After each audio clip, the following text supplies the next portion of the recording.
Imagine you've done everything right today. You took your medication this morning, you skipped the extra salt at lunch, you even went for a walk this afternoon. You feel good. You turn off the lamp, pull up the covers, and drift off to sleep, believing your heart is finally getting the rest it deserves. But what if I told you that for millions of people, the moment they close their eyes is when their cardiovascular system is pushed to its absolute limit? What if the most dangerous hours for your heart aren't during a stressful meeting at work, but in the dead of night in your own bed while you are completely defenseless? Most people think heart attacks and strokes announce themselves with dramatic daytime collapses, just like in the movies. But the truth is, the hours between midnight and 6 o'clock in the morning carry the highest risk of heart attacks and strokes for people over 60. Not the afternoon, not the morning rush, the quiet hours. Why? Because of what you did in the 4 hours before your head hit the pillow. My name is James Engels. I've spent years studying the quiet, invisible patterns that dictate human health, and I have seen the same preventable mistakes repeated by people who have absolutely no idea what they are doing to their arteries every single evening. Tonight, we are going to change that. I am going to give you a blueprint, a step-by-step, biologically grounded night routine specifically designed to lower your blood pressure, reduce arterial inflammation, and protect your heart while you sleep. No new prescriptions, no exotic supplements, just your body working the way it was always meant to work. Stay with me to the end of this video because the last step in this routine involves a conversation you need to have with your doctor tomorrow. A 2-minute conversation that has the potential to save your life. The biology of the nighttime dip. Before we change your routine, you need to understand what is actually happening inside your chest. In a healthy cardiovascular system, falling asleep is supposed to trigger a biological reset. Your autonomic nervous system shifts out of fight or flight and into rest and digest. Your heart rate slows down. The smooth muscles lining your blood vessels relax, widening the pathways. Because of this, your blood pressure naturally dips, usually dropping 10 to 20% lower than your daytime numbers. This is your heart's recovery window. It is the only real break it gets. But as we age, and particularly after 60, this system becomes less reliable. Blood vessels stiffen, losing their youthful elasticity. The hormonal signals that trigger that nighttime relaxation start to weaken. For many people, that vital nighttime dip never happens. Their blood pressure stays elevated all night long, a condition known as nocturnal hypertension. When your pressure stays high at night, your heart is working overtime while the rest of you is asleep. Your arterial walls are being hammered by high-pressure waves when they are not braced for impact. This sustained pressure can rupture vulnerable plaques inside your coronary arteries, triggering clot formations that cause morning heart attacks. The routine I am about to show you is designed to force that nighttime dip to happen. Let's break it down. Step 1. The 6 p.m. cutoff. Let me ask you a question. What time did you eat dinner last night? For a surprising number of people, the answer is somewhere around 8 or 9 p.m. Maybe a full plate of pasta, some meat, perhaps something fried, followed by an hour on the couch and then bed. It's the habit of a lifetime. But from a biological standpoint, a heavy, late meal is one of the most underestimated stresses your heart faces. Here is the physiology. When you eat a large meal, your digestive system demands a massive increase in blood flow to process the food. To deliver that blood, your heart has to pump harder, and your blood pressure naturally rises. Your triglycerides, the fats in your blood, spike sharply within 2 to 4 hours after eating. Now imagine layering that intense physiological demand on top of trying to go to sleep. Your brain is signaling your body to wind down, but your digestive system is demanding an all-hands cardiovascular emergency just to process the steak and rice you ate at 8:30 p.m. Those two demands are in direct conflict. If you are over 60 and have any degree of arterial stiffness, your heart cannot handle both. Studies consistently show that eating within 2 to 3 hours of sleep is associated with elevated nighttime blood pressure and a higher risk of cardiovascular events during sleep. Finish your main meal by 6 or 7 in the evening. Keep your late meals light. Focus on lean proteins and vegetables, avoiding heavy fats and refined carbohydrates. Give your heart a full 3 to 4 hours to settle before you ask it to power down for the night. Step 2. The hibiscus shift at 7:30 p.m. Once dinner is finished, you enter the wind down window. This is where we actively help your blood vessels relax, and we do it with something that has been used in traditional medicine for centuries, but that modern cardiology is just finally catching up to. At 7:30 p.m., I want you to brew a cup of hibiscus tea. If you've never had it, hibiscus tea is brewed from a deep red flower and has a tart, cranberry-like flavor. But we aren't drinking it for the taste, we are drinking it for the chemistry.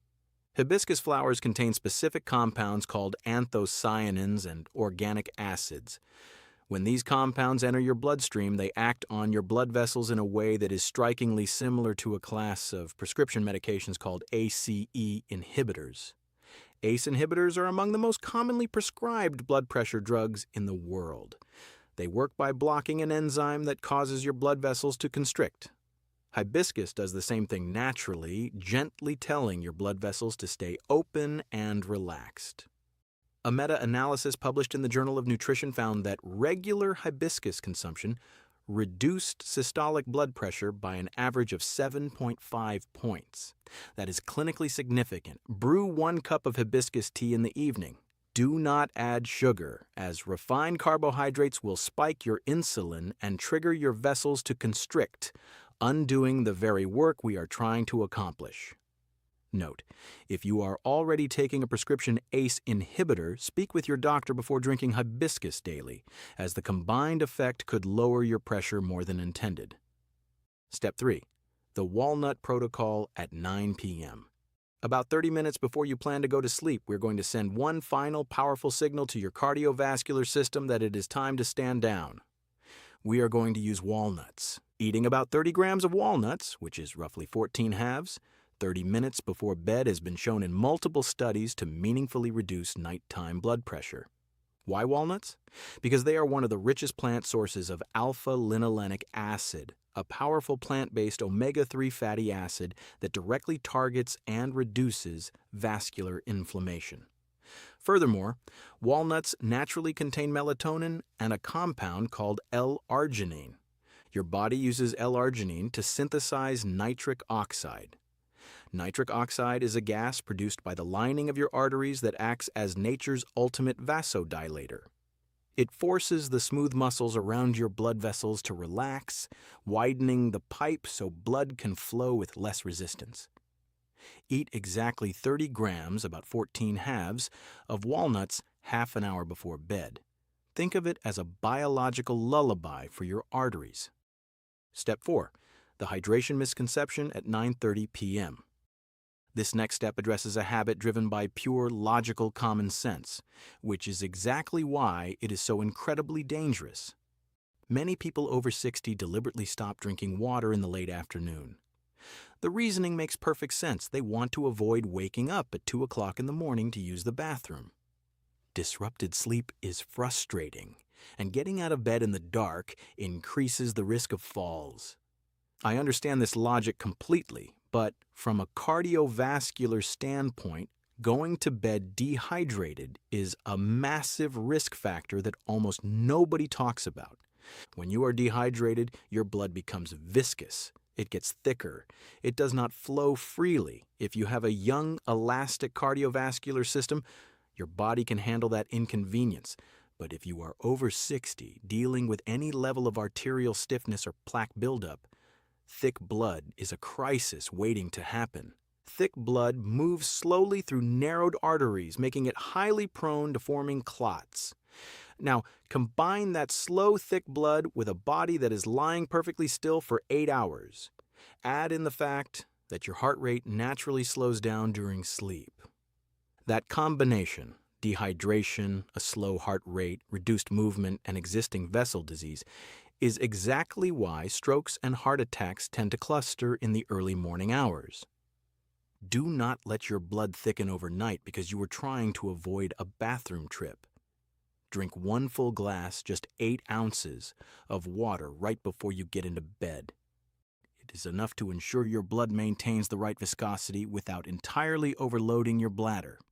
Furthermore, keep a glass of water on your nightstand. If you wake up at 2 a.m. feeling mildly thirsty, drink it. Your body is asking for fluid and your heart desperately needs it. Step 5. The 18 to 22 degree rule. Now you are in bed, the room is dark, but there is one invisible factor quietly forcing your heart to work harder than it should: the temperature of your bedroom. Most people set their thermostat based purely on comfort or habit, but your cardiovascular system has a very specific preference, and when you sleep outside of that range, your heart pays the price.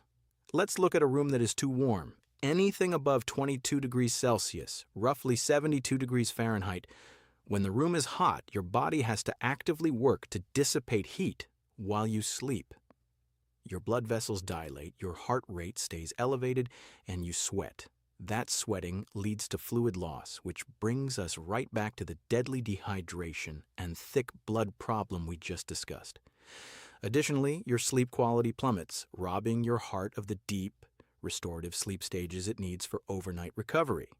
On the flip side, a genuinely cold room, below 16 degrees Celsius, creates a completely different kind of stress. Cold air triggers vasoconstriction. Your blood vessels physically tighten to preserve core body heat. When vessels tighten, blood pressure automatically rises and your heart has to push against intense resistance. For someone with existing coronary artery disease, a nighttime pressure spike from a cold room is not trivial. Set your bedroom thermostat between 18 and 22 degrees Celsius, 65 to 72 degrees Fahrenheit. This specific temperature window keeps your body in what we call a thermoneutral territory. Your blood vessels remain relaxed, your heart rate stays low and steady, and your sleep stays deep. One simple dial adjustment, immense cardiovascular protection. The hidden saboteurs, medication timing, and airways.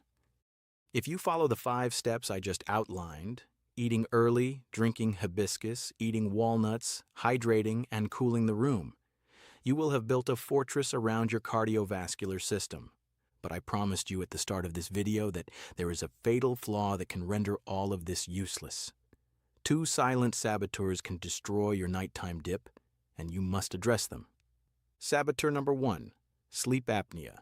I want you to think about someone you know who snores heavily, a spouse, a parent, maybe yourself. Most people treat loud snoring as a minor annoyance, something to elbow your partner over in the middle of the night. Medically speaking, I treat loud, irregular snoring as a cardiac warning sign until proven otherwise. Over 30% of older adults have some form of sleep apnea, and the vast majority have absolutely no idea they have it.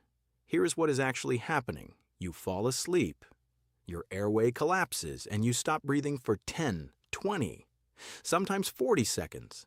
The oxygen levels in your blood plummet. Your brain panics, registers a crisis, and fires off a massive stress response, flooding your system with adrenaline and cortisol. Your heart rate and blood pressure violently spike to jolt you awake just enough to take a breath. Imagine this adrenaline spike happening 30, 40, or 50 times in a single night. Sleep apnea is associated with a 3 times higher risk of heart attack. It is strongly linked to atrial fibrillation and strokes.